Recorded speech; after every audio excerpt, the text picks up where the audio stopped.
Assalamualaikum warahmatullahi wabarakatuh.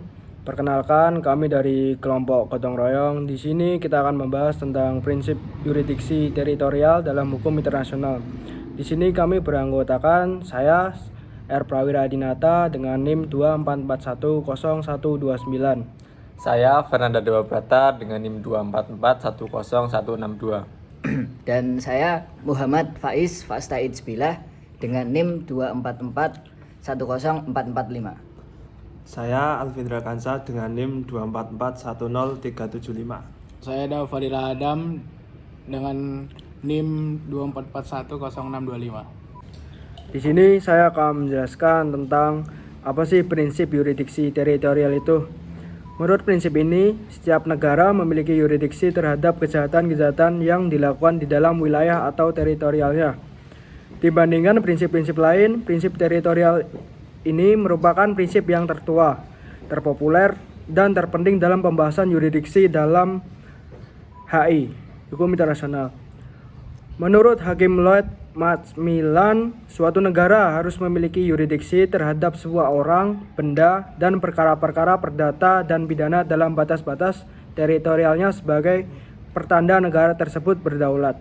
Yaitu pengadilan negara di mana suatu kejahatan dilakukan memiliki yurisdiksi terkuat dengan pertimbangan A. Negara di mana kejahatan dilakukan adalah negara yang ketertiban sosialnya saling terganggu.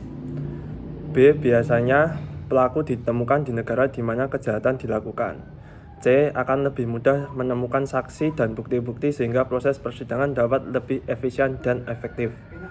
D. Seseorang WNA yang datang ke wilayah suatu negara dianggap menyerahkan diri pada sistem HN negara tersebut, sehingga ketika ia melakukan pelanggaran HN di negara yang ia datangi, maka ia harus tunduk pada hukum setempat meskipun mungkin apa yang ia lakukan sah menurut sistem HN negaranya sendiri. Meskipun penting, kuat, dan populer, penerapan yurisdiksi teritorial tidaklah absolut. Ada beberapa pengecualian yang diatur dalam HI, di mana negara tidak dapat menerapkan yurisdiksi teritorialnya. Meskipun suatu peristiwa terjadi di wilayahnya, beberapa perkecualian yang dimaksud adalah sebagai berikut. Beberapa perkecualian yang dimaksud itu adalah sebagai yang pertama terhadap pejabat diplomatik negara asing. Berdasarkan hukum diplomatik, pejabat-pejabat diplomatik memiliki imunitas dari hukum nasional negara di mana mereka ditempatkan dengan landasan teori fungsional, yaitu supaya mereka dapat menjalankan fungsi diplomasi mereka dengan lebih baik. Kemudian yang kedua terhadap negara dan kepala negara asing. Atas dasar prinsip par imparem non habet imperium, maka negara asing memiliki imunitas di depan pengadilan nasional.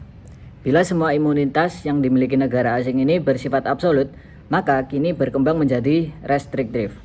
Dengan doktrin tindakan negara, maka tindakan negara dibedakan menjadi jure imperi dan jure gestionis. Adapun bila tindakannya masuk ke kategori jure gestionis terhadap kapal publik negara asing. Berdasarkan floating island theory, maka kapal perang dan kapal pemerintah negara asing yang sifatnya non-komersial dipandang sebagai wilayah ekstrateritorial dari negara bendera.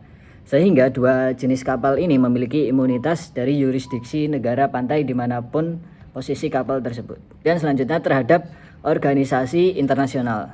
Jadi sama seperti perwakilan diplomatik asing, organisasi internasional memiliki imunitas dari yurisdiksi negara host state. Organisasi internasional memiliki imunitas di wilayah-wilayah negara anggotanya. Kemudian selanjutnya terhadap pangkalan militer negara asing. Pangkalan militer asing merupakan wilayah ekstrateritorial sehingga diperkecualikan dari yurisdiksi negara di mana pangkalan tersebut terletak, tergantung pada perjanjian yang dibuat antara kedua belah pihak. Amerika memiliki perjanjian dengan Jepang menyangkut pangkalan militernya yang ada di Pulau Okinawa. Seiring dengan perkembangan teknologi transportasi dan komunikasi, mobilitas seseorang bisa menjadi sangat tinggi sehingga bila saat ini ia ada di Indonesia, tidak sampai 1 jam kemudian mungkin ia sudah berada di Singapura atau di Malaysia untuk melakukan berbagai kejahatan di negara sana. Hanya dengan duduk di depan komputer saja, seseorang itu bisa melakukan kejahatan yang bisa menimbulkan kerugian bagi pihak-pihak yang lain yang berada di berbagai negara. Hal ini semua menjadikan prinsip teritorial semata tidaklah lagi memenuhi kebutuhan sehingga prinsip ini mengalami beberapa perluasan. Berdasarkan teknisnya, prinsip teritorial dibedakan menjadi dua, yakni prinsip teritorial subjektif dan objektif. Prinsip teritorial subjektif, berdasarkan prinsip ini negara memiliki yurisdiksi terhadap seseorang yang melakukan kejahatan yang dimulai dari wilayahnya, tapi diakhiri atau menimbulkan kerugian di negara lain. Di dekat perbatasan wilayah Indonesia-Malaysia, A yang berada di wilayah Indonesia menembak B yang berada di seberang perbatasan wilayah Malaysia. Dalam kasus ini, Indonesia memiliki dasar untuk mengadili A berdasarkan prinsip teritorial subjektif karena A melakukan kejahatan yang dimulai dari wilayah Indonesia meskipun kerugiannya timbul di wilayah Malaysia. Prinsip teritorial objektif. Berdasarkan prinsip ini, suatu negara memiliki yurisdiksi terhadap seseorang yang melakukan kejahatan yang menimbulkan kerugian di wilayahnya, meskipun perbuatan itu dimulai dari negara lain. Prinsip teritorial objektif muncul pertama dalam kasus Lotus, di mana kapal Prancis menabrak kapal Turki yang mengakibatkan kapal Turki tenggelam.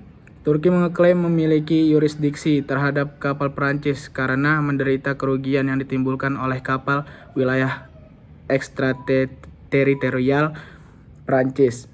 Dalam kasus A di atas, Malaysia juga dapat mengklaim memiliki yurisdiksi untuk mengadili A karena telah menimbulkan kerugian yaitu tertembaknya B di wilayah Malaysia, meskipun penembakan dilakukan oleh si A dari wilayah Indonesia.